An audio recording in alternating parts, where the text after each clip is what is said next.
कपड़े धोने वाली बहू। शादी के पहले से ही विभा को कपड़े धोने का बड़ा शौक था। कभी नल के नीचे तो कभी तालाब के पास। अरे मेरी नीली वाली लुंगी नहीं दिख रही है। विभा की अम्मा, कहाँ रखी है लुंगी? अरे वो तो विभा ने परसों ही धोकर रखी थी आपकी अलमारी में, देखो वहीं होगी। वो ना मैंने आज धो दी, मुझे लगा कि गंदी हो गई होगी। अरे कैसे गंदी हो गई थी? उसे तो मैंने पहना भी नहीं। हे भगवान, इस लड़की के कपड़े धोने की आदत से परेशान हो गया हूँ मैं। जितना तो घर में राशन नहीं आता, उससे कहीं ज्यादा डिटर्जेंट पाउडर का खर्चा है। इसकी शादी करवा दो, शादी जाए अपने घर में ही करे काम, फिर चाहे घर के कपड़े धोने हो या पूरे गांव के। हाँ ठीक बोल रही हूँ, देखता हूँ मैं कोई लड़का। वो दिन भी आ जाता है जब विभा को देखने लड़के वाले आ जाते हैं। लड़की मुझे अच्छी लगी। होने वाली सास कहती है, बेटी अगर कुछ पूछना है तो पूछ लो। वैसे तो हमारी लड़की बहुत ही शर्मीली है, जो बोल दो वो मान लेती है, इसे क्या पूछना होगा। अरे कैसी बात कर रही हो माँ, मुझे इन लोगों के घर रहना है, सवाल तो कई है। हाँ हाँ बेटा, पूछ लो ना, क्या पूछना है। आप लोगों के घर कपड़े कौन धोता है? सास का मुंह बन जाता है। देखो, अगर तुम ये कहना चाहती हो कि तुम्हें कपड़े धोने नहीं आते तो सुन लो, कपड़े मैं ही धोती हूँ, लेकिन तुम्हारे आ जाने के बाद मैं रुमाल तक नहीं धोऊंगी। अरे चुप रहना भाग्यवान, बहू बेचारी घर आई नहीं, उसे डराना शुरू कर दिया। वो क्या है ना बिटिया, अभी तक तो ये कल्लू की माँ ही धोती थी, लेकिन अब तुम्हारे पापा तो दहेज में वॉशिंग मशीन देंगे ही।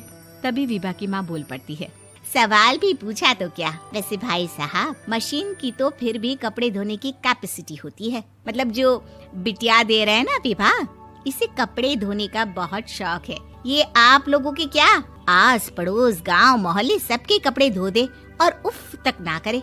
बाहर देखा नहीं आपने कितने कपड़े सूख रहे हैं? सब हमारी बिटिया ने ही तो धोए हैं। बस भी करो ना माँ, शर्म आ रही इतनी तारीफ सुनकर।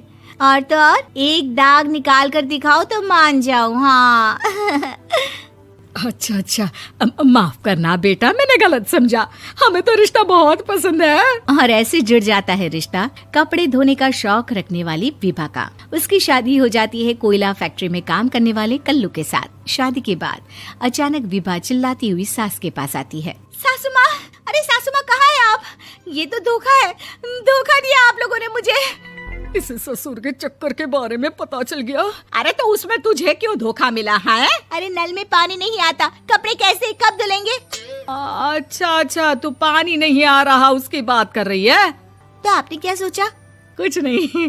अच्छा, तेरी माँ ने कहा था कि कपड़े धोने का शौक है तुझे, याद आया मुझे।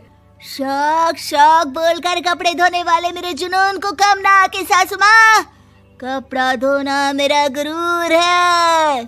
तभी पति भी वहाँ आ जाता है। अभी मैंने इसे सनी देओल की फिल्म दिखाई है, उसी के डायलॉग मार रही है माँ। अच्छा सुन, साफ साफ बता रही हूँ, पानी सुबह 4 से 6 और शाम को 10 से 12 आता है, समझी? विभा टाइमिंग सुनकर हैरान हो जाती है। ये क्या भूतों का मोहल्ला है? सुबह 4 बजे उठकर कौन कपड़े धोता है? 4 बजे टंकी में पानी जाता है, फिर सारा दिन धोना ना, किसने मना किया? अरे कैसी बात कर रही हैं? 200 लीटर की टंकी में कितने कपड़े धो लूंगी मैं? सुबह ही उठ जाऊंगी मैं। अब क्या था, विभा सुबह 4 से लेकर रात के 12 बजे तक कपड़े ही धोती रहती। एक रोज सास पड़ोस से निकलकर कहीं जा रही होती है कि साथ वाली कहती है, हाँ कल्लू की माँ, जरा ये बताओ कि 2 साड़ी है, 2 ब्लाउज और एक पेटीकोट और एक नाड़े वाला लंबा कच्छा। हाँ तो? अरे तो क्या, कितना लोगी धुलाई ये बताओ। धोबन दिख रहे हैं हम क्या? हमारे पति सरकारी नौकरी से अभी रिटायर हुए हैं और बेटा सुपरवाइजर है कोयला फैक्ट्री में। धोबन समझ रखा है हमें?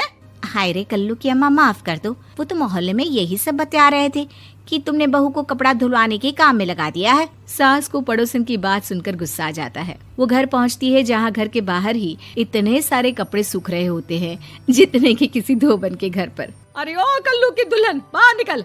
माँ जी यहीं आ जाओ, बाथरूम में चादर धो रहे हैं हम। अरे अभी हम धोते हैं, तुमको बाहर निकलो। ये आस पड़ोस वाले बोल रहे हैं कि हम बहू से कपड़े धुलवा कर उसे कपड़ा धोने वाली बना दिए हैं। अरे छोड़ो ना माँ जी, किन लोगों की बातों में आती हो? आस पास के लोगों का तो काम ही होता है कि वो किसी तरह सास बहू को लड़ा दे। बहू सारे घर के कपड़े धोती है, ये क्या कम है? बोलिए। सास को भी लग जाता है कि वो बहू का ये सनकीपन नहीं छुड़वा सकती, इससे अच्छा है कि खुद ही चुप हो जाए।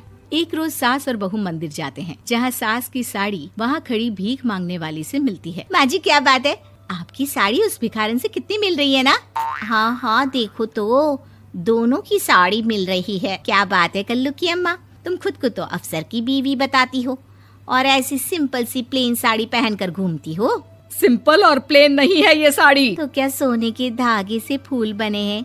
कुछ भी सासू माँ, कुछ भी। हाँ बने थे इस साड़ी में सोने के धागे से फूल। मेरे पति लेकर आए थे मद्रास से स्पेशली मेरे लिए 10,000 की। ताहे भाई साहब इस भिखारन के लिए भी सेम टू सेम साड़ी लेकर आए होंगे 10,000 की। सास उस वक्त तो कुछ नहीं कहती, लेकिन बहू के साथ घर आती है और अलमारी से एल्बम निकाल कर लाती है। ये साड़ी देख रही है, ये वही साड़ी है जिसे मैंने अभी पहना था। इस साड़ी में ये जो चमकदार फूल दिख रहे हैं ना, ये सोने के धागों से काटे गए हैं। लेकिन तू लोकल वॉशिंग मशीन ब्रश से घिस घिस कर सारे फूलों को निकाल कर साड़ी प्लेन कर दी। मुझे माफ कर दीजिए सासू माँ। और तो और, जब मैंने तुझे तेरी गलती के लिए कुछ नहीं कहा, लेकिन तूने तो सबके सामने मेरा मजाक ही बना दिया। क्यों? बहू को समझ में आ जाता है कि अब से उसका कपड़े धोना